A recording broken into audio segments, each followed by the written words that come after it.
This is the Simpit. I'm your host, Shaun Cole, and today I have a very special guest on the show, Alex Simpson of Apex Racing. How you doing, Alex? Yeah, good. Thanks for inviting me over here.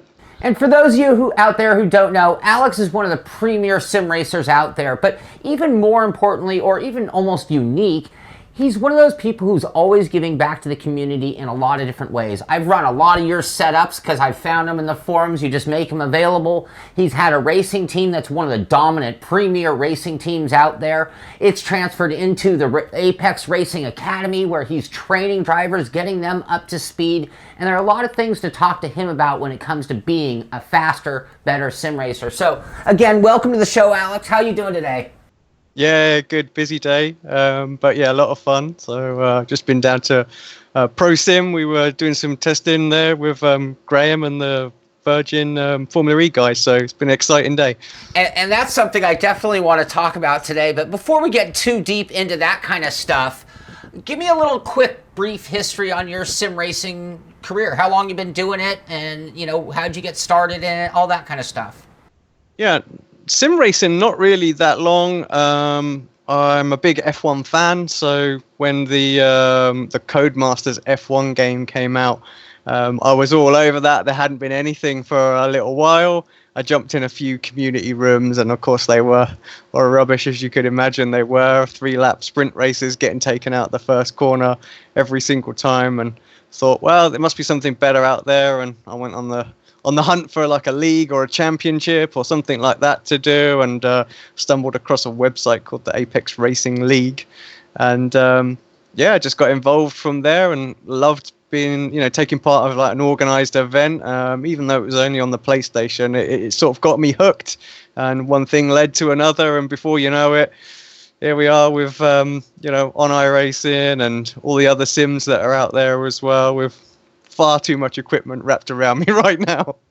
And that's quite a story to go from basically finding it in the Formula One world on a gaming level, again with the PlayStation, and now you're at the level, again, the highest level. And I mean, at this point, how did you go from just being a sim racer to guy running teams, leagues, admitting everything, being such a key, important player in sim racing? Yeah, I guess it was just natural progression, really. I mean, when we moved to iRacing, what intrigued us was obviously like the recaps of shows that we'd seen where we were obviously featuring the World Championship, and there was a few guys that were convinced that we could have a little run at some of these guys, and so we obviously looked to join and thought, right, can we join any teams? Was anyone doing any help or anything like that? So there wasn't. So it was just a case of, okay, we better do it on our own then. So a few of us from the league decided that we were going to create a little team, and that was really how the team was born. So it was more out of necessity rather than sort of desire. And we've got a few guys. We did quite well in the first couple of races. A few more said, oh, I'm running independent. Can I jump on board? And we've sort of gone from there, just adding people as we go. Everybody sort of does their part in the team just to sort of make it move forward, and move forward. 3 years, and what we've got now is quite a force out there now. I'm very, very proud of what's come from it, really. And at this point, you have drivers at just about every level of sim racing out there, I would think. I would think so. So, and what I think is good about Apex is that we don't only sort of bring people in who are right at the top level. So if someone has a passion for sim racing and they want to help us to improve our team, whether it be behind the scenes or on the racetrack, then we're interested. So we give everybody a fair crack at the whip. If they can help us, then we'll try and help them wherever they want. So be that on the track or in other things. So awesome. Now, in addition to running a team, I mean, you've been known for putting setups out there, making them available to the world. I mean, this is sort of not always commonplace when you get to that higher level of sim racing. What makes you be such a generous-hearted guy? I don't know, really. And you're right, it's not. I mean, I think we're probably one of the only sort of pro teams out there that were well, certainly that started the ball rolling with that. There was nothing, you couldn't find anything. I think really it bottles down to, again, I'll go back to the fact that I love F1. And when I joined iRacing, I wanted to drive the F1. That was where I headed straight away. I was like, right, let's hammer through the safety rate. And I was like, what's this, rookie? I was like, let's get this up. Did about 3 races in the Skippy. I was like, oh, I'm C. What can I jump in now? The IndyCar. I loved that when I jumped in it. Watkins Glen, never been there before. And so into that felt super fast, up through that, got reasonably well, went HPD, got my A license, and then I was like, right, into the F1. Where's the races? There's no races. So it was just a couple at the weekend, and I thought, it's once I decided to actually go for pro myself, I was like, we've got to do something to try and get bums in seats in this series, really. And everyone used to moan about there was no setups for the car, it was too difficult to drive. So we started to give some back, really, and that was kind of like the birth of the Apex Racing Academy. We just did it as a bit of more like a setup shop to start off with, and we give some community ones on the forum just to try and give people a helping hand. The old Williams FW31, the baseline setups were truly awful compared to what could be put together. So we knocked something up and shared them out there, and actually we saw a reasonable increase in the participation. So that was my goal. If you could turn up and get 6 races in that car a week, then I was happy. Where before it was 2 if you were lucky. Right. All right. Well, and from there, I mean, again, I see a trend with the guys who are always, whether they're painters or setup guys, the people who are out there trying to help the community just seem to go on this path and continue doing so. So honestly, from there, and I don't know if that's what led to, but what did lead to you starting the academy? Yeah, well, as I said, it was more of a setup shop before, but we had a couple of members come in. He won't mind me name dropping him as well, but yeah, John Godfrey, one of the earliest sort of adopters of coming in and grabbing what we'd got to offer. He kept on at me in my ear and things like that. He was like, I reckon you can do so much more with this, Alex. And he kept saying, why don't you make it more like a Toro Rosso B team to your Red Bull kind of thing? And it slowly sunk in, I think. And so we had to sit down and we had a chat about what we could do and how we could improve what we were doing. And I also talked to Fabio from De Rose, who you know very, very well, and sort of said, I've had a member say this is what I'm doing right now. He was kind of interested. He was like, I've got some ideas as well, Alex. So we sort of bounced some ideas around and we come up with this sort of, actual development program. So we've gone in there and we've done a lot of videos and tips and tutorials and things like that, and worked out sort of a season-long schedule and class to sort of progress. So we're up to our what we call 2.0 now. So the very first one was our version 1 that we're calling, and so we've stepped it up a little bit, and that's really where the birth comes. So it was more thanks to a member than what we were going to do, but I should remember to thank him as well, because he's given me a lot of work to do, old John. Well, that's awesome. I mean, and you've had quite a lot of talent come through your ranks at this point. Yeah, I'm super stoked with some of the results that we've got. I mean, let's just ignore this pro series for the moment. We've had some great results with people coming up through the academy as well. So we've had I remember Cam Stark, he joined for an IndyCar series. I can't remember if you yourself running that the Rose series. Did you? I think you ran a couple of races in that. Yeah. So Cam, and we had a few others that joined that time, and we did a lot more in the IndyCar back in the day. That was really where the focus was, and he won the top split 500, and we were really happy with that. And then we had sort of Peter Berriman. He come through our academy system as well, all the way, and we obviously signed him up to the full team because he was so good, and top 5 result overall in the championship just this year in the World Championship. So some really strong results, and this pro series is just it's just gone crazy, and that's really down to the sort of like the 2.0. we did the full year with that sort of structure, and I think we've got 11 of the top 20 that are going to qualify at the moment in spots, and we've had 2 winners already that are actually academy drivers, not even our full team drivers as well. So it's great to see, and it's good to see as well, because actually some drivers obviously are coming through the academy and going to other world championship teams as well. So it's good to be able to help these guys progress, and we're not always in the right time zone for these people, but they use the resources, improve, and then they can join other teams as well. So we don't lock everybody down, but we just help out as much as we can. But it's just, I'll happily celebrate their success as well. Awesome. Well, and that's part of racing too. It's not always, drivers rarely start and finish where they at the same spot, Yeah. So with the academy, is this something that, what's the process? How does somebody get involved with it, first of all? Yeah, so this is probably going to be real bad timing as far as it goes, because sign-ups just closed for season 1. So we do it. It's a season-long class, so we get people in for the whole season. So during week 13, there's limited time to sign up. So once season 1 starts, that's it. We shut the doors. Nobody else new can come in. And that's because we want to work with these guys for the whole season, and we don't want people coming in sort of halfway through and having to play catch up on all the basic stuff again that we've already covered. So we're just all on point, and we're trying to all progress all at the same time. So yeah, keep an eye out on the forums. I'm always posting in there. To be fair, it's probably a bit spammy on my part, but yeah. I enjoy doing what we do. So, but yeah, you can also link from our Facebook page. We're also posting on there. But yeah, so from there, we just get everybody involved on our forum, get them signed into our TeamSpeak. There's a lot of interaction goes on there, and there's a lot of information gets shared just naturally as well. Just talking as we get to know people. We're in hosted sessions together, and like the GT3 on Sunday, I think there was like 22 people in TeamSpeak.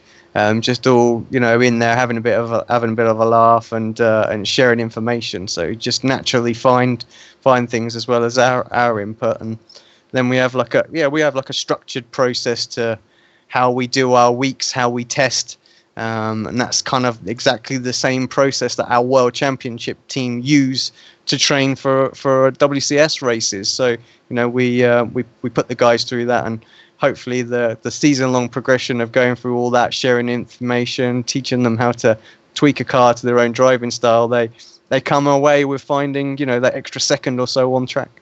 That's awesome. My next question was going to be your approach, but you kind of started to go through that.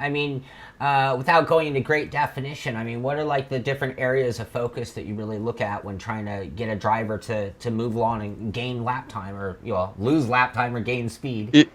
Yeah, sure. So, the first part we really look at is obviously just like the basic preparation, just to make sure everything is right when you go into a race. It's too easy to rock up and not have all the information. So, no matter what we do, is before we recommend anyone jumps in a race, they've at least got themselves a nice cue set sorted, a nice race set. They know what all the fuel needs to be, and they know like basic things like tire pressure changes for different weathers. Obviously, we have that to deal with now in iRacing as well. So we'll make sure in our testing sessions that we test different weathers as well.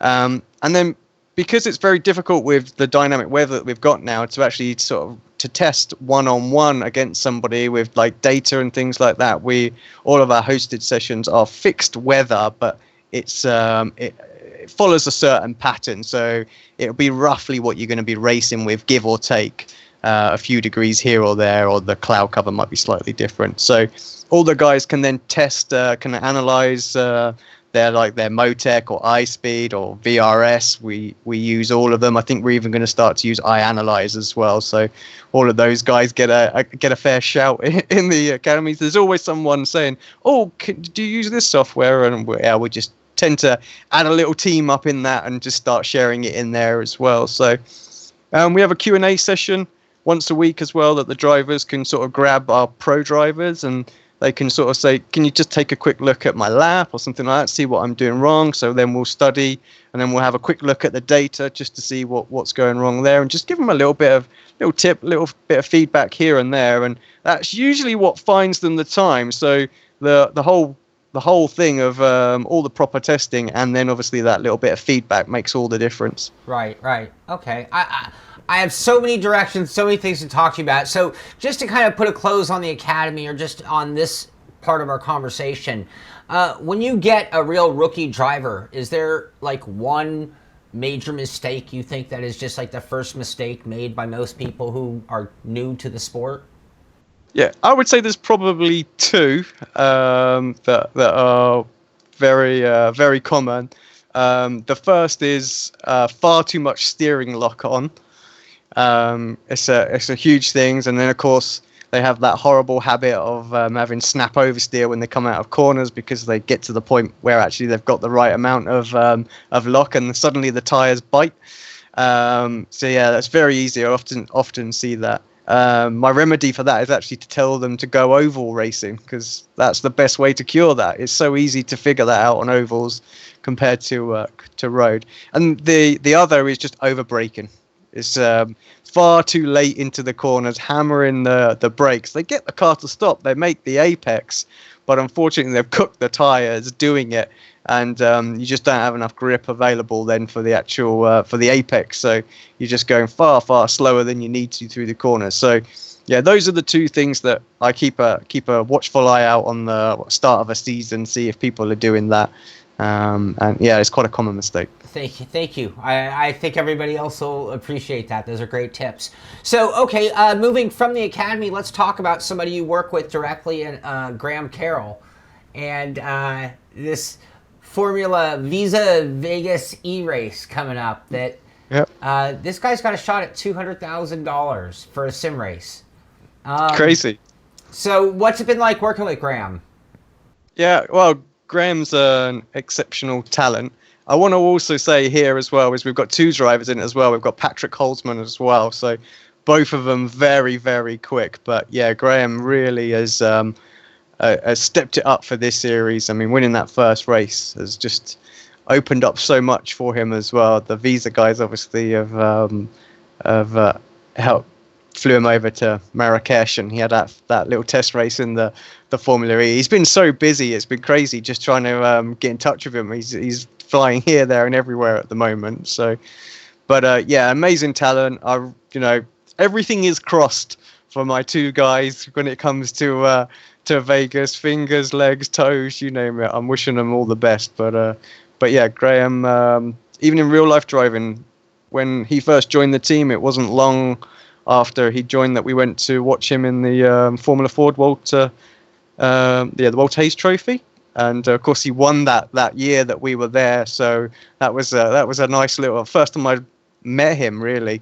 So and for him to win that was amazing. So yeah, I hope he wins it again next year. Didn't go quite so well this year, but developing a new car. So I could say that I have a bone to pick, because I'm pretty sure he was with the team I work with, SDC Motorsports, and I don't know, magically he disappeared. Well, I think we were okay there, because actually he was with a different team when he joined us. I think he'd gone somewhere else prior to that. So there's a whole bunch of cycling around. Yeah, so we were okay. So you've got 10 of the best sim racers, 2 of them with you, against 20 Formula E drivers. If you were a betting man, where would you put your money on sim racers versus Formula E drivers? All 10 would go towards the sim racers. That's what I'm inclined to think myself, but I've seen some pros when they get into sim racing, and these are pro level drivers, the guys who just have that knowledge of driving and how to find things. And if they get obsessed by sim racing, they can be pretty fast. But I'm putting my money on the sim guys for sure. I think if they had the same setup at home and they put in a fair amount of practice for it as well, I think then they would be a threat. But the life of a real racer, I know they're far too busy to put the time in. And that's really what's going to set them apart. I think these guys are going to have had a lot more time in the sim with very similar hardware to a degree as well. Where obviously they're used to much stronger sort of forces and things like that. So sure. I think that's going to be their biggest thing. They're going to miss that seat of the pants feeling where the sim racers, they don't worry about that. They're used to using their eyes and their ears and things like that. So what will be interesting with it is the racing obviously is very close and it's very difficult to overtake. It's all going to be about those first few corners. Sure. So if someone comes in there like a wrecking ball on that first, you never know. Anything could happen. Yeah. It could be the end of everything. Do you happen to know, do they already have the car on track and they're practicing? And servers are locked down now, so they can't. No one can test. The Vegas track itself is completely made up track. Of course, it's going to have the strip on it. But yeah, no one's drove it, so no one knows. And I think there's limited time to test it when you're there as well. So I don't know. I haven't got an exact itinerary yet. I am going down with the guys. Booked me ticket to Vegas to have a bit of fun and watch them while I'm there. But yeah, from what I'm gathering, is there's a couple of hour-and-a-half sessions or an hour session that they've got to test. That's it. So it's very much more like sort of real motorsport with the limited testing time compared to what we're used to with obviously the sim, because you can test as much as you want on exactly the right conditions. Absolutely. But yeah, so that could play into the driver's hands a little bit because they've got to get up to speed very, very quickly. But yeah, I've seen a few sim guys go up against Graham, and especially today as well. So that didn't go so well for them. Awesome. All right, so here you are. You're a top-level sim racer. You run a racing team. You run a racing academy. You make videos and content for the world to watch and learn from. And yet you still have time for more. You still have Apex Racing TV going on as well. I'd almost say, where do you have the time? But we don't have time for that discussion. Tell me more about Apex Racing TV. I mean, you guys are doing a lot of broadcasts out there for a lot of different series. It seems like you're on a good path for the future as well. Yeah, so we've actually got 11 series that we're doing next season / next year. So yeah, very busy. There's a great group of guys that are doing it. So there's a few camera guys and then quite a few commentators, and they all love what they're doing. For the best part, it's all sort of voluntary work as well. So, they do it because they enjoy doing it. And again, that was, we first did our very first Apex Racing TV back on the consoles. Because obviously there was nothing on the PlayStation. You couldn't do any kind of broadcasting package or anything like that. So the guys started obviously capturing their own footage, and they all sent it to me, and I edited it together. And me and Andrew Woodhouse, we did a commentary over a 40-minute sort of race highlight, and I think it took us about 6 hours to record it because we were laughing so much, having a bit of fun. We were just we were pretty bad at it back then, but we enjoyed doing what we were doing. So when we obviously joined up with iRacing, obviously we saw that there was people already doing sort of broadcasting. So your PSR TV, they were doing it. I think there was Glacier as well. They were doing it back then. So that was all. We were like, okay, well, let's see if we can do it, because we do this with this commentary gig. We'd never done it live before, but we created a rookie league, because obviously Apex Racing League, that's where all this started from. So we created a rookie league, and we were like, yeah, let's see if we can broadcast it. So and we did, and we quite enjoyed doing it. And we had a couple other leagues say, oh, I like what you're doing, would you mind doing ours? And that's kind of how it's gone. We like to push boundaries as in everything we do. And we were commissioned to do the BSR Kia League, which again you've had a little play in, and you get around. I try. And I think at the time it was just a 12-week. It wasn't the Pro Series and that back then. And I just happened to mention to Kip.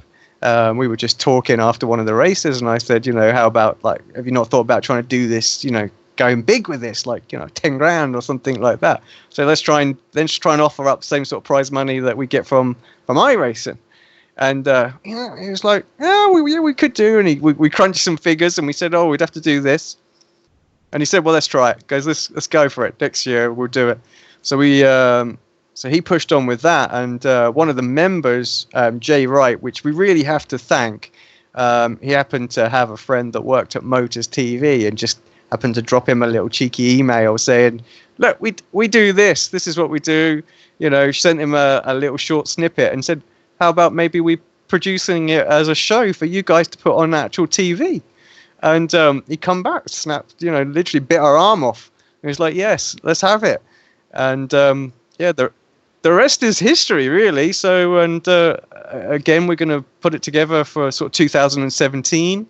The show's moved on quite a lot. I mean, these guys don't get a lot of credit, actually. They need to as well. But Lee Thompson and Alex Marshall, they're the guys that do all of our editing and sort of like the After Effects and fancy graphics and things like that. Without them, doesn't happen.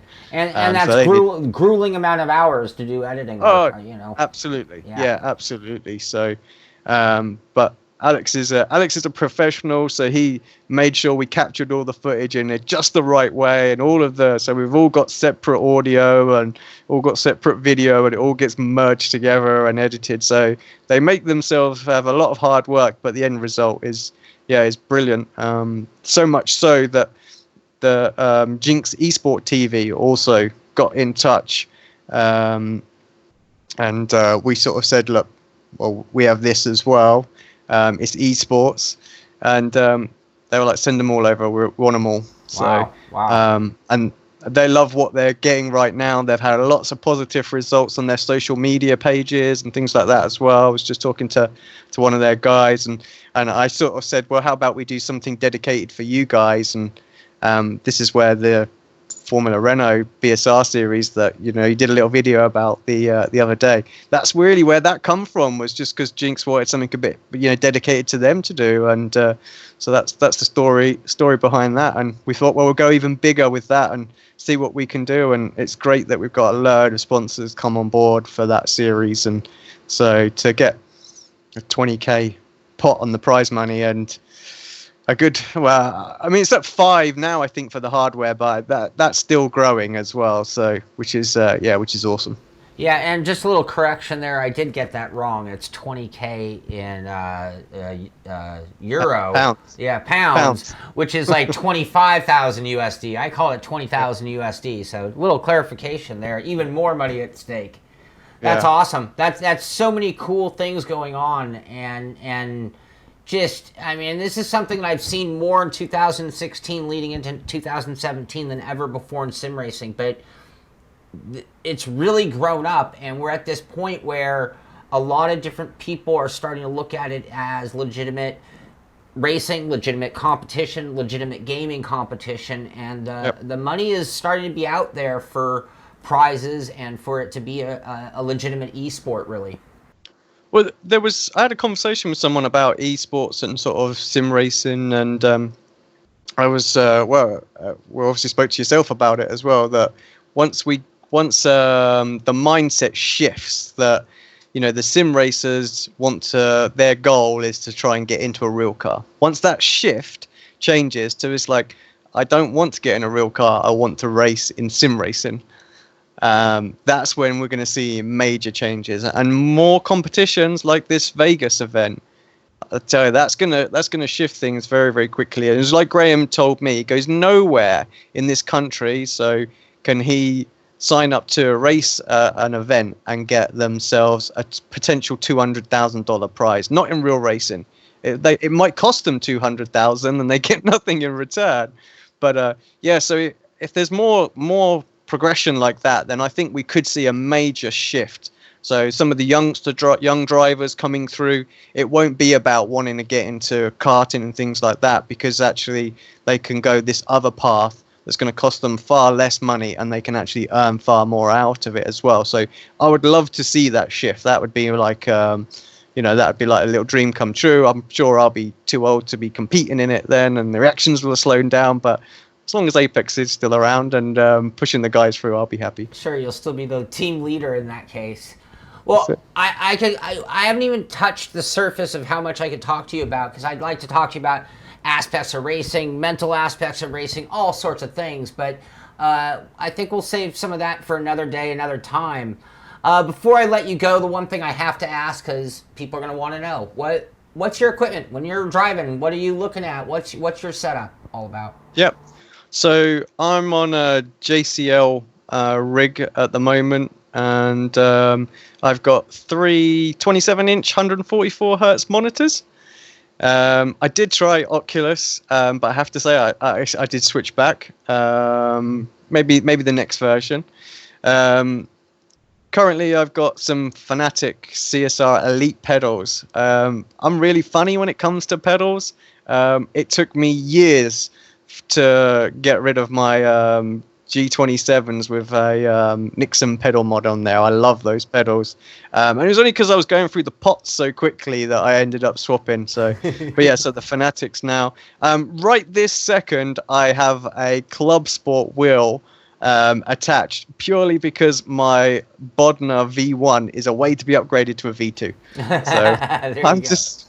It's like, come on, when's that? So I think I picked that up on Friday. So yeah, I'll be running on that. But yeah, my trusty old Fanatic is always there as a backup. Yeah, you certainly can't go wrong with that wheel. A lot of people would like that as a primary, let alone a backup.